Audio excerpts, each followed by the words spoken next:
સાહેબ મોક્ષ જોઈએ છે જીવતા?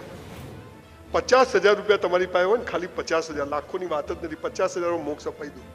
જીવતા મોક્ષ, જનક રાજા જેવો, સરદાર પટેલ જેવો. અને તમારે કોઈને આપવાના ના હોય, બેંકની લોન ના હોય, સીસી ના હોય, ઓડી ના હોય, કોઈ વીસીના હપ્તા બાકી ના હોય, કોઈ માગવા વાળો ના હોય, અને 50,000 રૂપિયા તમારા જ હોય અને જીવતા જ મોક્ષ જોઈતો હોય તો એક કામ કરજો, આ 50,000 રૂપિયા લઈ અને કચ્છમાં જજો અથવા આપણા દેશમાં જજો જ્યાંથી તમારા રૂટ્સ હોય, અથવા કલોલમાં જ હોય, અને તમારા કુટુંબ પરિવારની કોઈ બહેન દીકરી કુંવાસી દુખી હોય એના ઘેર 12 મહિનાનું સીધું સામાન અપાઈ દેજો, જીવતા મોક્ષ મળી જશે. જીવતા મોક્ષ મળી જશે. ખૂબ બનાવ્યા મંદિરો, ખૂબ બનાવી ધર્મશાળાઓ, ચલો થોડા માણસો પણ બનાવીએ, ચલો થોડા માણસો પણ બનાવીએ. આપણે સાલા મર્સિડીઝમાં ફરીએ અને આપણી બહેન જોડે સ્કૂટર ના હોય, અને આપણો બનેવી ગમે તેવો પિત્તળ હોય, કુંવાસી મારી છે, આ ભાવ પેદા થઈ જાય ને, સમજો મોક્ષ છે અને ધંધામાં પ્રગતિ છે. બનેવી ગમે તેવો હોય, બહેન મારી છે, પૈણાઈ એટલે પતી ગયું. આપણી બંગલાઓની સ્કીમ ચાલતી હોય અને આપણી બેન ભારે રહેતી હોય, લાનત છે આપણી સ્કીમોને. આ ભાવ પેદા કરજો, ધંધો જુઓ કેવો ચાલે. સાહેબ 160 બંગલાની સ્કીમ કરી, સેમ્પલ હાઉસ વગર 100% વેચાઈ ગયું. જેટલી મેં 22 સ્કીમ કરી, એક ખૂણાની દુકાન નથી પડી રહેતી ઈશ્વરની કૃપાથી. પણ મેં ધ્યાન રાખ્યું કે મારી આજુબાજુના હું જેટલું કરી શકું એટલું મેં કોશિશ કરી, અને આજે ઈશ્વર અડું ત્યાં સોનું થાય છે એવી ઈશ્વરે કૃપા કરી છે. ત્યારે મને એમ થાય કે આટલી સિમ્પલ વાત આપણા ભેજામાં ઉતરતી નથી. આપણે કજિયા કંકાસ, ભાઈઓ કોઈ કોઈની રાહ ના જોવે. અરે ફ્રીજમાં એક સફરજન પડ્યું હોય તો હળી જવું જોઈએ, પણ ઘરમાં કોઈ ખાય નહીં, પેલો કે પેલો ખાશે, પેલો કે પેલો ખાશે. આ ઘરોમાં પૈસા આવે છે બોસ, બાકી નથી આવતું. બધું મૂકીને જવાનું છે ને આપીને જવાનું છે, લઈને જવાનું નથી. આ સાલું મૂકીને જવાનું છે તોય આટલી આપાત આપી છે, લઈને જવાનું હોત તો એ 3 ટ્રેક્ટર આપણા. જીવી લો બોસ. ગોવા જાઓ, માઉન્ટ આબુ જાઓ, દીવ દમણ, દુનિયામાં 182 દેશો છે, મસ્ત પટેલો ફરી આવો યાર, બૈરાન લઈ. ક્યાં દી કલોલમાં રોજ દઈ જાય પાછા. ચાલો. પૂત સપૂત હો તો ધન ક્યુ સંચે, પૂત કપૂત હો તો ધન ક્યુ સંચે. હે ને? સપૂત હશે તો કમાઈ લેશે, કપૂત હશે તો પૂરું કરશે. આપણું, મારો દીકરો પણ ઘણી વાર કે પપ્પા, મેં તો જો ભાઈ આપણું છે, હે તને આટલા આપ્યા, 10 કોડા આલ્યા, તાર જેટલા થાય એટલા પાછા જે ટકો વ્યાજ મહિને આપી દેવાનું આપણને. કે 2% ભર્યું, તને તો ટકે જ મળે છે, ચેક વગર, પ્રોમિસરી વગર. હોય તો કેટલા ભર્યા છે.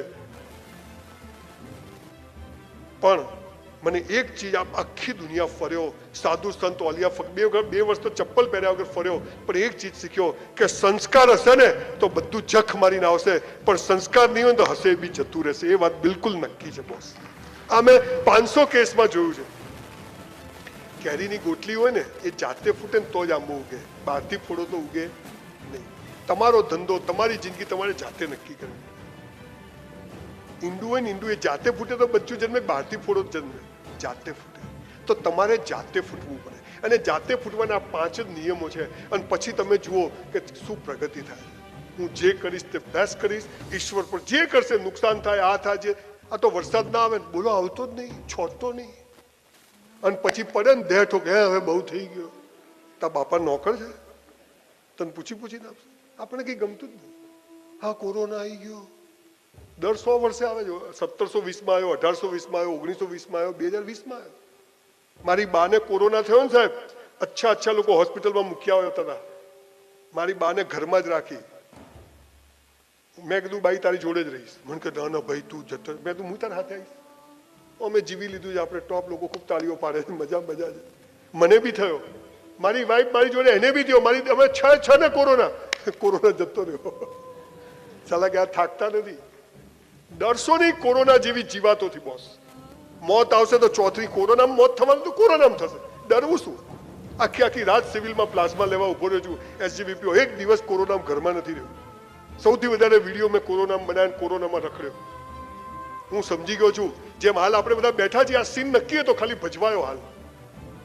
આ નક્કી હતો ભગવાનને તો કે અહીંયા બી બેઠા છે, અહીંયા હું પહેલા એમની ઓફિસમાં જઈશ, એમના પપ્પાને મળીશ, આ ભાઈને મળીશ, અહીંયા આવીશ, આ ભાઈ મારી સામે જોશે, બધું નક્કી છે, ખબર હાલ પડે. એવું જ પૈસાનું છે. પણ તમે આ નિયમો પાળો તો પૈસો આવે છે.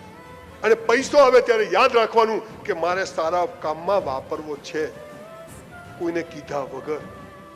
અને તો સાહેબ હું બહુ નામ નહીં આપું કે હું બહુ સફળ લોકોના ઇન્ટરવ્યૂ કરું, મારા લોકો કરે, પણ બહુ સારો તો એમને પૂછું ને કે તમારું હવે નેક્સ્ટ સ્ટેજ શું છે? આ વર્ષે તમે 10,000 કરોડનો માલ વેચો તો આવતા વર્ષે મને કે 12,000 કરોડનો. મેં તો બાપાનો માલ છે, આટલું 2,000 કરોડનું વધી જશે? મને કે 20% ડોનેશન વધારી દેશું. તમે માણસોનું ઈશ્વર પરની શ્રદ્ધા તો જુઓ. શું કહે છે? 20% ડોનેશન વધારી દઈશું, ભગવાન જખ મારીને ધંધો આપશે. આ તો કોઈને ખાપો ટાલે નહીં આટલી. નહીં 30 રૂપિયા કિલો છે સાહેબ. મેં બહુ સરસ લોકોને જોયા છે અને બહુ નિમ્ન કક્ષાના લોકોને પણ જોયા છે. તમને એક જ વાત કહું છું, એક મનુષ્ય જિંદગી મળી છે બોસ, એવી સરસ, ભલે નાના હોઈએ, ભાડાના ઘરમાં 2 રૂમના ઘરમાં રહેતા હોઈએ, પણ એન્ટાલિયાથી બી સારું જીવન જીવી શકાય. બાકી તો હમણાં મુકેશભાઈને કોઈ બોમ્બ મૂકી ગયો તો નાહી ગયા જામનગર, 650 કરોડનું પડ્યું, કોઈ જોઈતું કહેજો. એ બી દહીંની કઢી ખાય છે અને આપણે દહીંની કઢી ખાઈએ. જીવન મસ્ત છે, આજને જ જીવવાની, કાલ છે જ નહીં. ગઈકાલ આવતીકાલ, 2 કાલ વચ્ચે છે આજ, અને આજને જે માણસ જીવે છે સંપૂર્ણ ટોટાલિટીથી, એને ઈશ્વર ક્યારે ક્યાં લઈ જશે તમને ખબર નથી. જીવી લો, મસ્ત જીવી લો. કેવી રીતે ધંધો કરવો, સફળ કેમ થવું, મને આવડતું તો હું થોડો આવત. હે મુકેશભાઈને રાખી લો મારા હાથે, ઘણો પાવર છે, પણ થતું નહીં. એમ કોઈ ફંડા નથી, કોઈ એના નિયમો નથી. નિયમો આ છે સંસ્કારો, અને એક શબ્દ છે કેરેક્ટર, ચારિત્ર. તમને બધું કરવાની છૂટ હોય પણ તમે ના કરો ને, આને ચારિત્ર કહેવાય. તમને દારૂ પીવાની છૂટ હોય સાહેબ, તમે, મારા બધા મિત્રો પીએ, આપણે જિંદગીમાં ચાખ્યું નથી સાહેબ. મલેશિયા પટાયા નથી ગયો, એ બાજુ વિઝા જ નહીં લેવાના, એ બાજુ બાથરૂમ બી નહીં જવાનું, એ બાજુ શેર બજારમાં રૂપિયો નથી મૂક્યો. આપણા રૂપિયાને આપણને વહીવટ કરતા નહીં આવડતું. બોલો 200 ના 300 થયા, 400 થયા, 30 થઈ ગયા, બધા ખેંચવા જ બેઠા છે. તું શું કરે પેઠો અંદર? આપણને પૈસાથી કામ કરતા નથી આવતું, આપણે કમાતા આપણને આવડે, આપણા ધંધામાં નાખવા ના આવડે, બેંકમાં 6% ભલે ને. રાતો રાત લાંબી દાઢી કરવી છે, અને પછી કે પેલાએ આમ કર્યું, પેલાએ, એટલે પેલો તો કે બધુંય આપણને ચૂલ હોય તો પીએ, આ તો કે મને પેલાએ પીવડાવ્યું, એ તો આપણને ચૂલ હોય તો પીએ, કોઈ શું પાય આપણને. મારે ગુસ્સો નતો કરવો, એને કરાય, તો આપણા પડ્યો હોય એટલે જાગે, બાકી કોઈ ગમે એટલું બોલે આપણે બાપજીને થઈ રહ્યું, એટલો ગેસ જેવો થઈ જાય. મસ્ત જીવન છે. ખૂબ પુસ્તકો વાંચો, ખૂબ કસરત કરો. સવારે 100 ડન મારું છું. તન અને મન મસ્ત હોય ને તો ધન જખ મારીને આવે બોસ.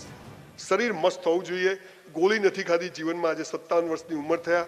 મસ્ત મરવું છે, પણ રીબાઈ નથી મરવું.